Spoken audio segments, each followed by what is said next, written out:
चलिए। हाँ जी, last class से अपन आगे बढ़ते हैं। और लास्ट क्लास में म्यूचुअल फंड के टॉपिक के अंदर मैंने आपको एनएवी के बारे में थ्योरेटिकल बातें बता दी थी। अब मैं आज की क्लास से आगे बढ़ूंगा कि net asset value per unit की कैलकुलेशन करते कैसे हैं। तो बेसिकली आपको एक छोटी सी बात आप ऐसे समझ लें कि जिस भी पॉइंट ऑफ टाइम पर कि पर यूनिट की वैल्यू या मार्केट वैल्यू अगर किसी भी कंपनी को कैलकुलेट करनी है, तो उसको कैलकुलेट करने का तरीका क्या होगा। सभी प्रकार की जो भी उसने इन्वेस्टमेंट मार्केट के अंदर कर रखे हैं डिफरेंट टाइप की सिक्योरिटी में, उसकी मार्केट वैल्यू कैलकुलेट की जाएगी। और जो भी प्रकार की लायबिलिटी उससे एसोसिएटेड है वो माइनस करके जो भी आज की तारीख में सभी असेट्स को बेच करके पैसा रियलाइज होगा, वही उसकी नेट असेट वैल्यू कहलाएगी। नंबर ऑफ आउटस्टैंडिंग यूनिट से अगर अपन डिवाइड दे देंगे तो पर यूनिट की वैल्यू आ जाएगी। तो आज की क्लास में इसके कैलकुलेशन के तरीके को अपन समझेंगे और कुछ प्रैक्टिकल एग्जाम्पल अपन बुक से करेंगे। ठीक है, चलिए शुरू करते हैं, देखेंगे।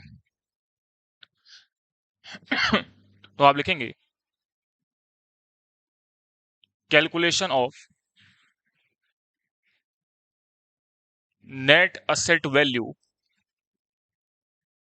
Per unit of the scheme.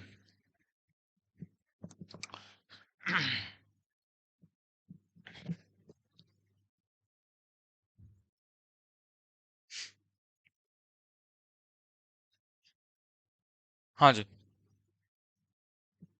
एक स्टेटमेंट आप बनाएंगे। Particulars amount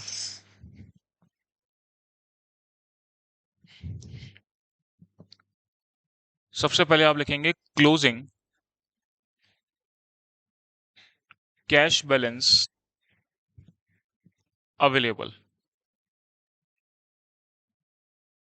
closing cash balance mutual fund company के पास कितना अवेलेबल है।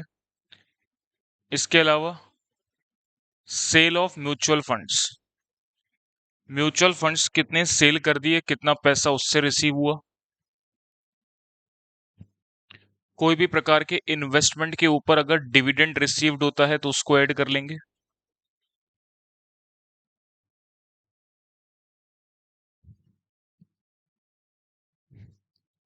इसी प्रकार कोई भी प्रकार का कैपिटल एप्रिसिएशन आपको देखने को मिलता है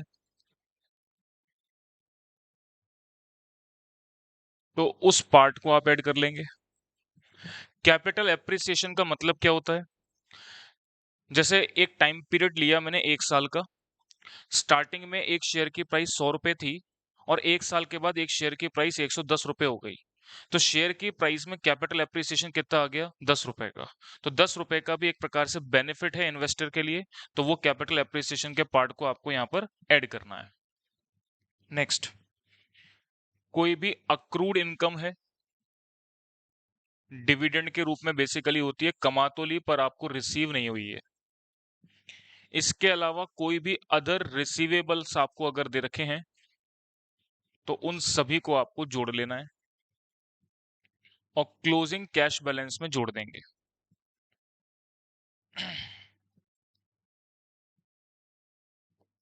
अब इसके बाद बात करते हैं लेस।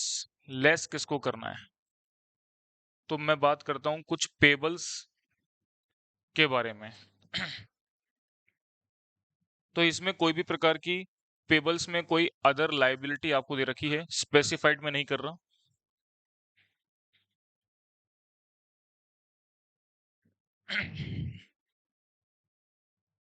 इसके अलावा purchase of mutual fund, purchase of mutual fund, कोई भी प्रकार के outstanding expenses,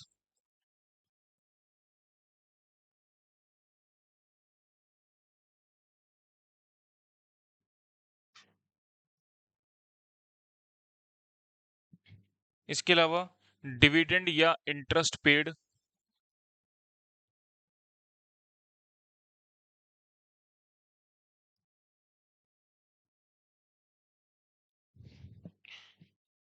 repayment of amount of repayment of amount to investor,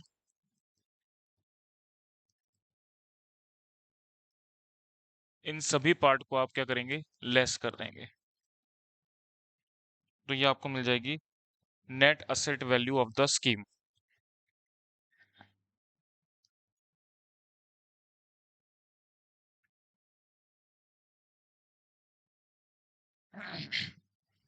चलिए इस बात को आप नोट कर लेंगे।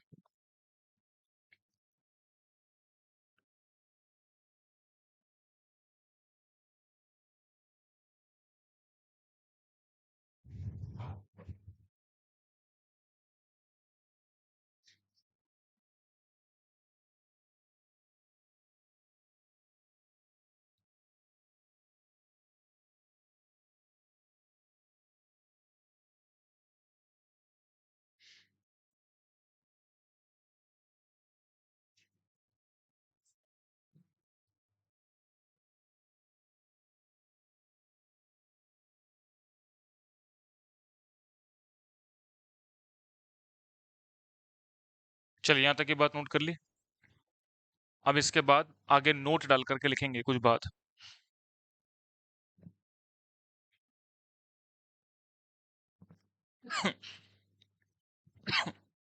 If question given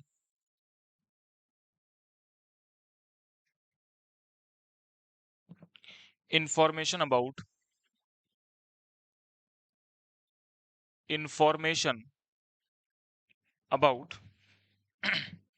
calculation of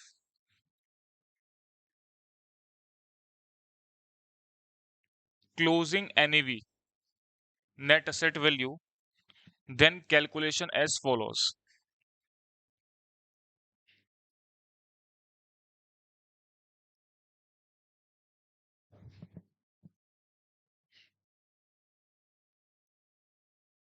तो अब आप लिखेंगे कैलकुलेशन ऑफ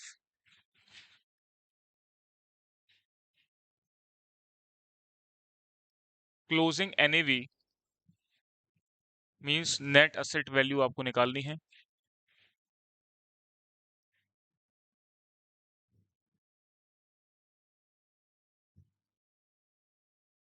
इसके लिए आप एक स्टेटमेंट बनाएंगे, पर्टिकुलर्स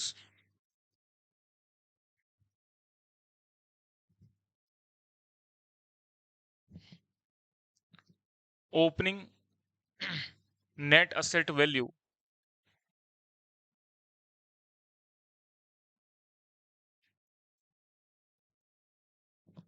में आप ऐड कर देंगे डिविडेंड इनकम। डिविडेंड इनकम इसमें ऐड कर देंगे capital gain distribution. Capital gain distribution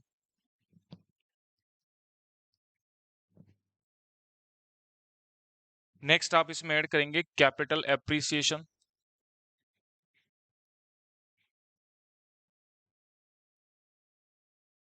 capital appreciation का मतलब है closing NAV minus opening NAV.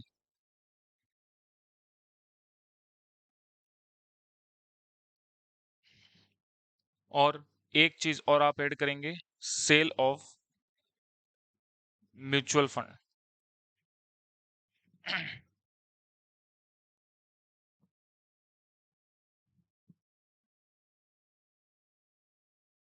इसके बाद आप इसमें से लेस करेंगे रीपरचेस ऑफ यूनिट्स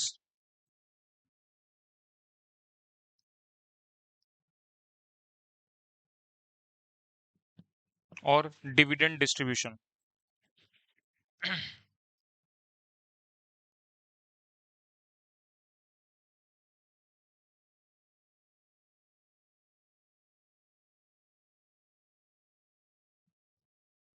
ये आपके पास आ जाएगी क्लोजिंग एनएवी।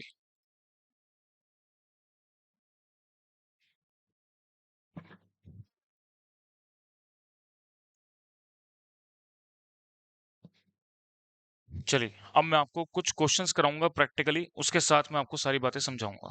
पहले अब आप इसको नोट करेंगे।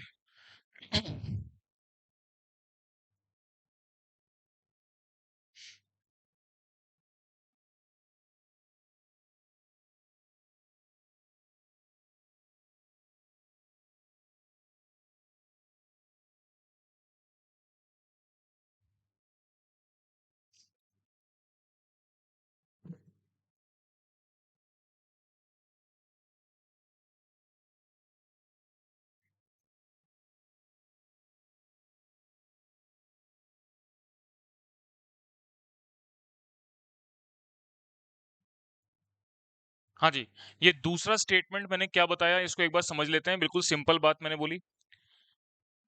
देखिएगा, म्यूचुअल फंड कंपनी के केस में किसी भी पॉइंट ऑफ टाइम पर आपको खुद से कैलकुलेट करना है कि मेरी एसेट वैल्यू की पर यूनिट की वैल्यू क्या है।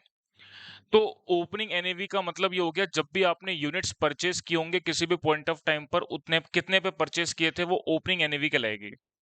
फिर उस ड्यूरेशन के दौरान, यानी मान लो आप 4 महीने या 6 महीने के बाद अगर आप कुछ बेच रहे हो, तो उसमें डिविडेंड की इनकम कितनी अर्न करी, कैपिटल गेन डिस्ट्रीब्यूशन कितना हुआ, ये कैपिटल गेन के बारे में भी बताऊंगा मैं क्वेश्चन के साथ। कैपिटल एप्रिसिएशन का मतलब जिस पॉइंट ऑफ टाइम पे बेच रहे हैं उस वक्त एनएवी क्या है और ओपनिंग एनएवी क्या था, मतलब कैपिटल एप्रिसिएशन कितना हुआ। सेल ऑफ म्यूचुअल फंड करने से क्या इनकम म्यूचुअल फंड कंपनी को जनरेट हुई। इसके अलावा यूनिट्स परचेज करने से पैसा जाएगा तो उसको लेस कर देंगे, और डिविडेंड डिस्ट्रीब्यूशन से पैसा जाएगा उसको लेस कर देंगे। तो ये क्लोजिंग एनएवी की वैल्यू आ जाएगी जिस भी पॉइंट ऑफ टाइम पर म्यूचुअल फंड कंपनी अपने यूनिट्स को बेचना चाहती है, उस वक्त क्या वैल्यू है ना। अब मैं आपको क्वेश्चन कराऊंगा, उस क्वेश्चन के साथ अपनी बात को समझते हैं, ठीक है। चलिए।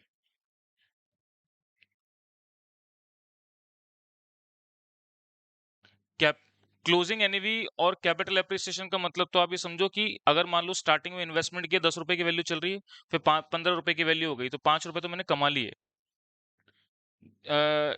परचेस करने के टाइम पर एक यूनिट की वैल्यू कितनी है, सेल करने के टाइम पे एक यूनिट की वैल्यू कितनी है, तो इसके बीच का डिफरेंस कराएगा आपका कैपिटल एप्रिसिएशन। और क्लोजिंग एनएवी की कैलकुलेशन तो ये है कि उसमें बाकी सब एडजस्टमेंट को करने के बाद क्लोजिंग एनएवी कितनी आती है। ये तो आपका कैपिटल एप्रिसिएशन का पार्ट है, सिर्फ वो 5 रुपए का पार्ट। ठीक है ना। अभी आपको क्वेश्चन कराता हूँ, उसके बाद क्लियर हो जाएगी बात ये। चलो देखेंगे एक बार।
एक सेकंड नोट करो।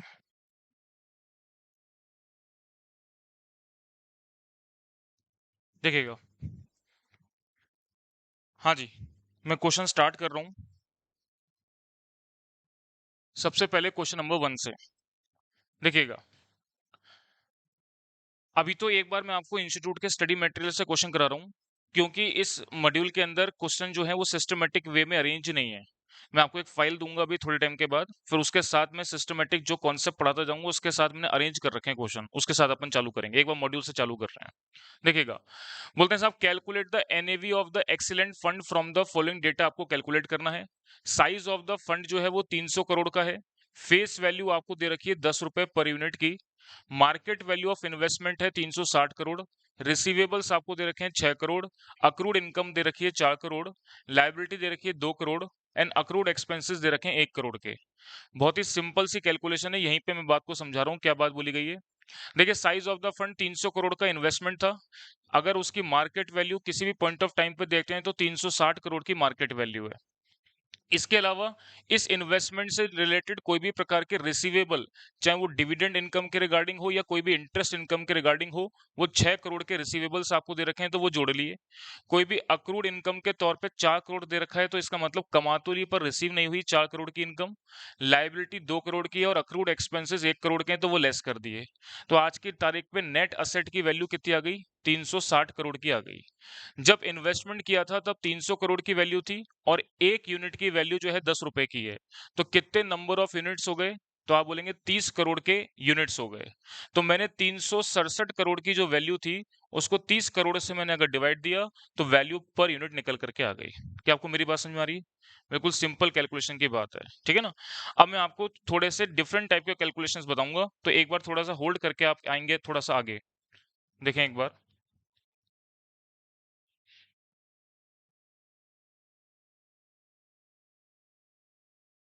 यहां से अपन चालू करेंगे। चलिए सुनेंगे ध्यान से। ये आप पेज नंबर देख लेंगे। 334 पेज नंबर से मैं स्टार्ट कर रहा हूं, तो इसको देखेंगे आप। देखिएगा, यहां से मैं क्वेश्चन को कैलकुलेशन करना स्टार्ट करवाऊंगा, देखेंगे। Mister Shyam invested in a mutual fund when the NAV was 12.65 per unit. तो ओपनिंग एनएवी क्वेश्चन के अंदर दे रखी है। तो सबसे पहला क्वेश्चन मैं आपको करवा रहा हूं, उसमें देखेंगे ओपनिंग एनएवी, ये आपको दे रखी है 12.65। इसके बाद 12.65 रुपीज क्या है? पर यूनिट एनएवी की वैल्यू दे रखी है। आगे क्या कह रहा है? 16 days later the asset value per unit of the fund 12.25। तो लिखें आफ्टर 16 डेज एनएवी की वैल्यू कितनी दे रखी है? तो ये दे रखी है आपको 12.25 पर यूनिट। नेक्स्ट,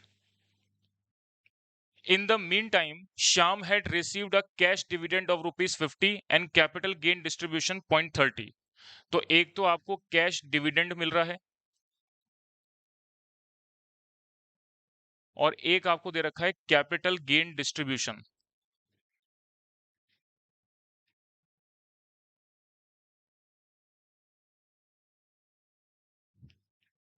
जो कैश रिसीव्ड हो रहा है वो आपको दे रखा है 0.50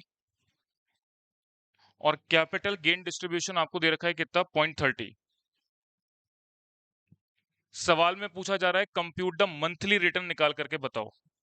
चलिए, मंथली रिटर्न निकालने के लिए सबसे पहले तो मैं जो भी रिटर्न कैलकुलेट करूंगा वो 60 डेज के लिए कैलकुलेट करूंगा, क्योंकि 60 डेज के रिगार्डिंग इंफॉर्मेशन दे रखी है। मैं यहां पर मंथली रिटर्न भी कैलकुलेट कर रहा हूं, एनुअल रिटर्न भी कैलकुलेट कर रहा हूं। सबसे पहले बात करते हैं 60 डेज के रिटर्न की। तो देखें, अगर मैं रिटर्न की परिभाषा लिखूं तो यहां पर एक तो है कैपिटल एप्रिसिएशन के नाम का पैसा रिसीव हो रहा है,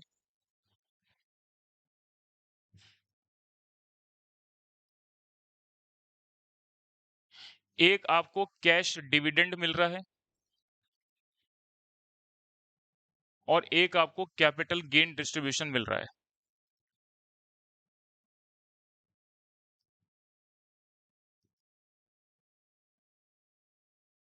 तो कैपिटल एप्रिसिएशन की कैलकुलेशन कैसे बनाओगे?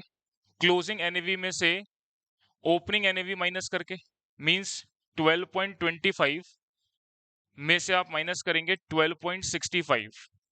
नेगेटिव वैल्यू आ रही है, मतलब एप्रिसिएशन ना होकर के डेप्रिसिएशन हो रहा है।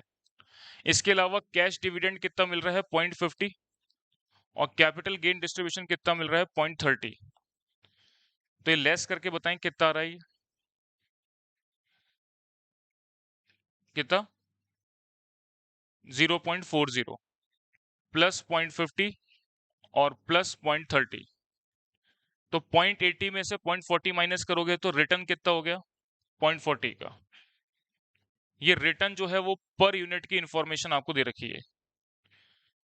तो परसेंटेज रिटर्न की कैलकुलेशन अगर मैं बनाता हूं 60 दिन के लिए, तो देखिए मैं कैसे बनाऊंगा। सवाल में पूछ क्या रहा है? सवाल में पूछ रहा है मंथली रिटर्न परसेंटेज निकालें, कितना होगा। तो यहां पर मैंने बोला 0.40 का मैंने रिटर्न कमाया, कितना इन्वेस्टमेंट लगा करके? तो ओपनिंग एनएवी की वैल्यू सवाल में दे रखी है 12.65 मल्टीप्लाई 100। कैलकुलेट करके बताओ कितना आ रहा है? 3.16। पहले आप यहां तक की बात नोट करेंगे, पर ये रिटर्न परसेंटेज कितना आया है? 60 दिन के लिए। मंथली रिटर्न निकालना है, पहले आप यहां तक की बात को नोट करो, फिर मंथली रिटर्न की बात करते हैं और एनुअल रिटर्न की बात करते हैं।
हाँ जी, यहां तक की बात नोट करके रिप्लाई करेंगे।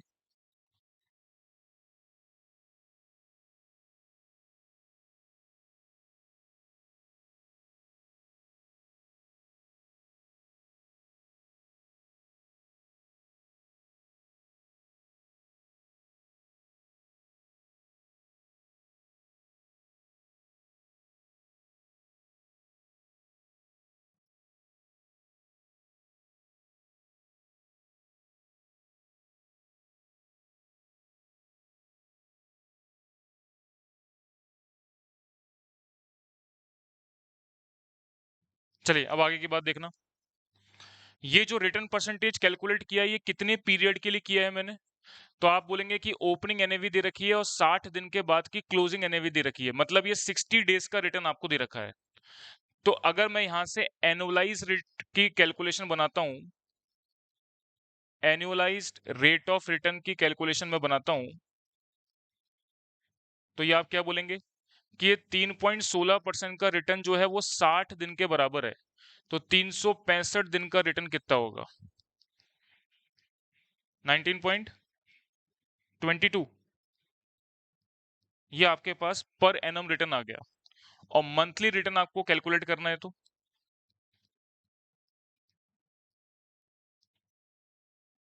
मंथली रिटर्न के लिए 12.22 को आप 12 से डिवाइड दे देंगे। बताओ कितना आ रहा है?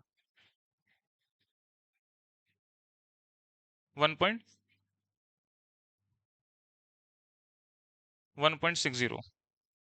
ये आपके पास मंथली रिटर्न आ गया। चलिए इतनी बात को नोट कर लेंगे।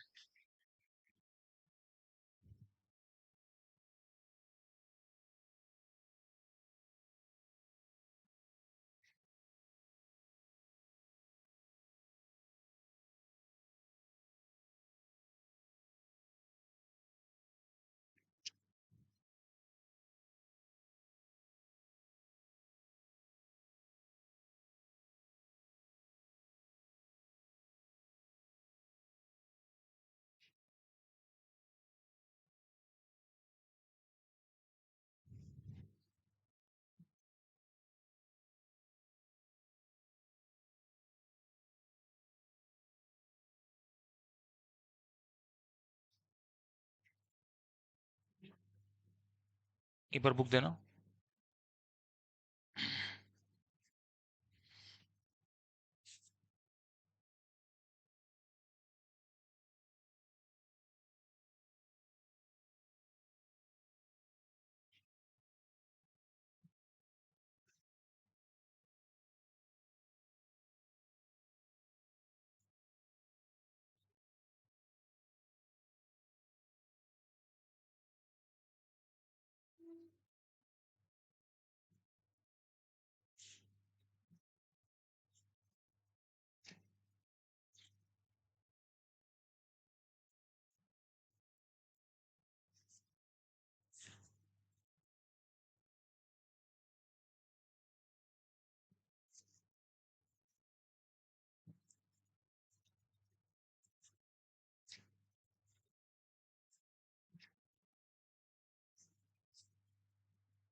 हाँ जी, पकड़े।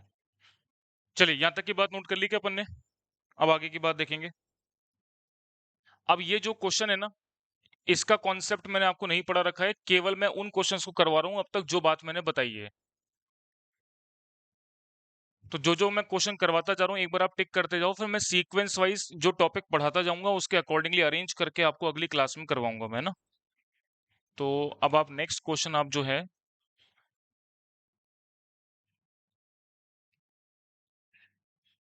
देखेंगे,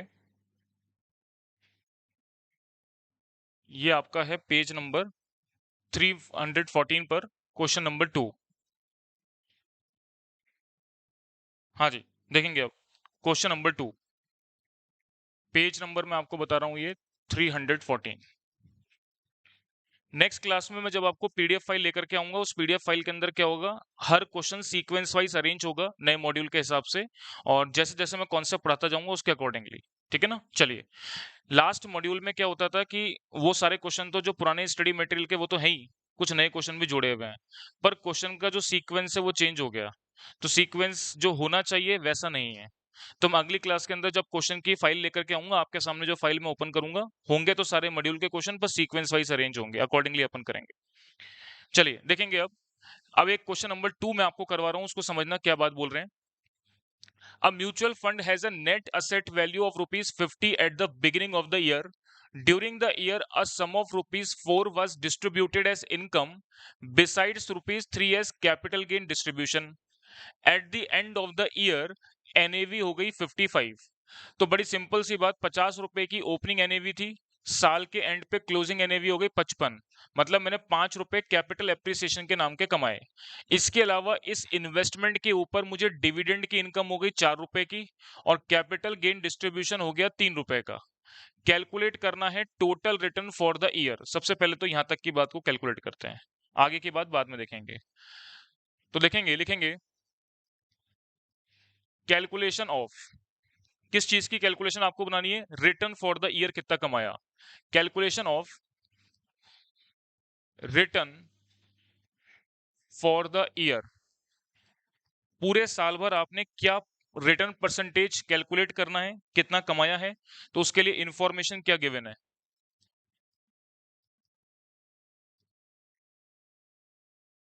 ओपनिंग एनएवी सवाल में दे रखी है ₹50, क्लोजिंग एनएवी आपको दे रखी है ₹55। तो अगर मैं कैपिटल एप्रिसिएशन की कैलकुलेशन करूं,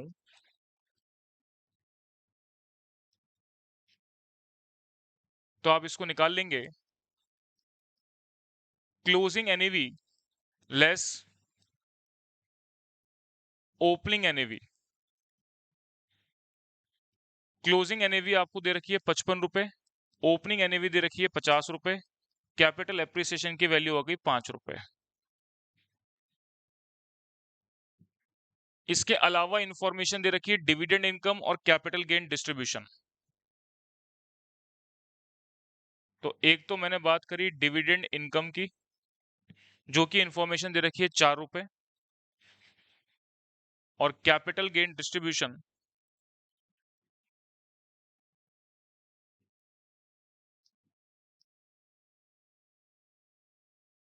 ये आपको दे रखा है ₹3।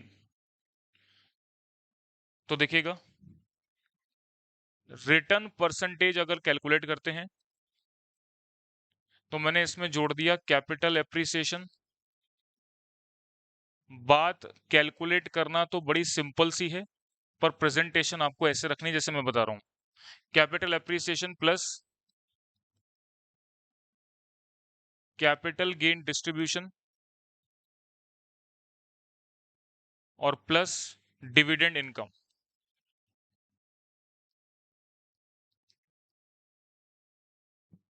ये तीनों ही प्रकार की जो इनकम आपने जनरेट करी है, वो कौन से इन्वेस्टमेंट पर करी है। तो आपका जो इन्वेस्टमेंट का अमाउंट होगा वो ओपनिंग एनएवी के रूप में होगा, मल्टीप्लाई 100 करके परसेंटेज रिटर्न आप निकाल लेंगे। तो कैपिटल एप्रिसिएशन के नाम के आपने ड्यूरिंग द ईयर 5 रुपए कमाए, डिविडेंड इनकम के नाम के 4 रुपए कमाए, और कैपिटल गेन डिस्ट्रीब्यूशन के नाम के 3 रुपए कमाए। ओपनिंग इन्वेस्टमेंट था 50 रुपए, मल्टीप्लाई 100, तो ये कितना आ जाएगा? 12/50 इंटू 100, 24%। ये ड्यूरिंग द ईयर का रिटर्न आ गया। इतनी बात को नोट कर लेंगे।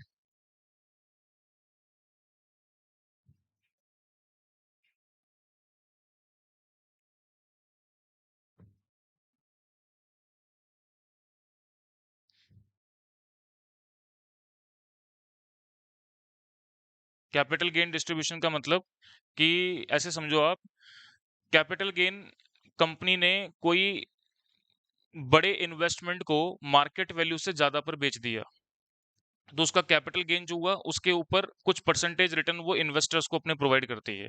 सरकार को टैक्स देने के बाद जो पैसा बचता है वो इन्वेस्टर्स को देती है।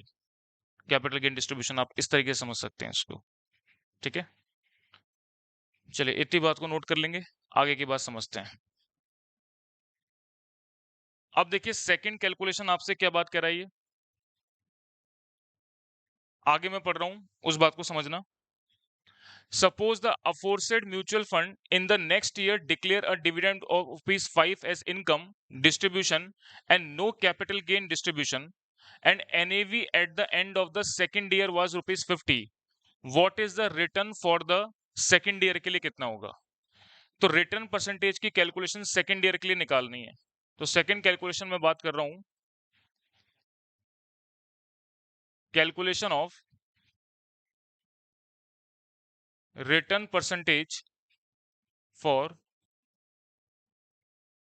Second year. सेकेंड ईयर के लिए रिटर्न परसेंटेज निकालेंगे तो ओपनिंग एनएवी क्या होगी? जो पिछले साल की क्लोजिंग है वो इस साल की ओपनिंग बन जाएगी। पिछले साल की क्लोजिंग एनएवी कितनी थी? 55। और सेकेंड ईयर की क्लोजिंग एनएवी कितनी है? 50।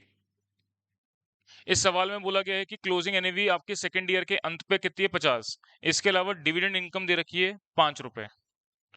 तो अगर मैं सेकेंड ईयर के लिए कैपिटल एप्रिसिएशन निकालूं,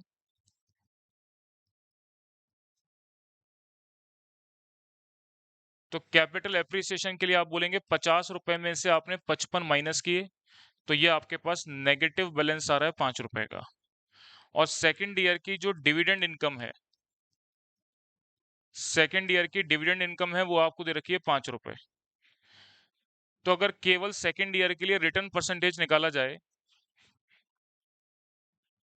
तो एक तो आपने कैपिटल एप्रिसिएशन के नाम का पैसा कमाया, और एक आपने डिविडेंड इनकम के नाम का पैसा कमाया। और ओपनिंग एनएवी यानी कि ओपनिंग इन्वेस्टमेंट कितना था, इसके ऊपर मल्टीप्लाई 100। तो देखें कैपिटल एप्रिसिएशन के नाम का कमाया तो कुछ नहीं, गवाया तो लेस में मैंने नेगेटिव बैलेंस लिख दिया, और डिविडेंड के नाम के ₹5 आपने कमाए। कितना पैसा लगा करके? ₹55 लगा करके मल्टीप्लाई 100 कर देंगे आप। तो यहां पर आपने ये कैंसिल हो जाने के बाद क्या बचेगा? जीरो। और जीरो को आप किसी से भी डिवाइड देंगे तो अल्टीमेट रिजल्ट क्या आएगा? तो अगले साल आपने कुछ भी नहीं कमाया। चलिए इस बात को आप नोट कर लेंगे।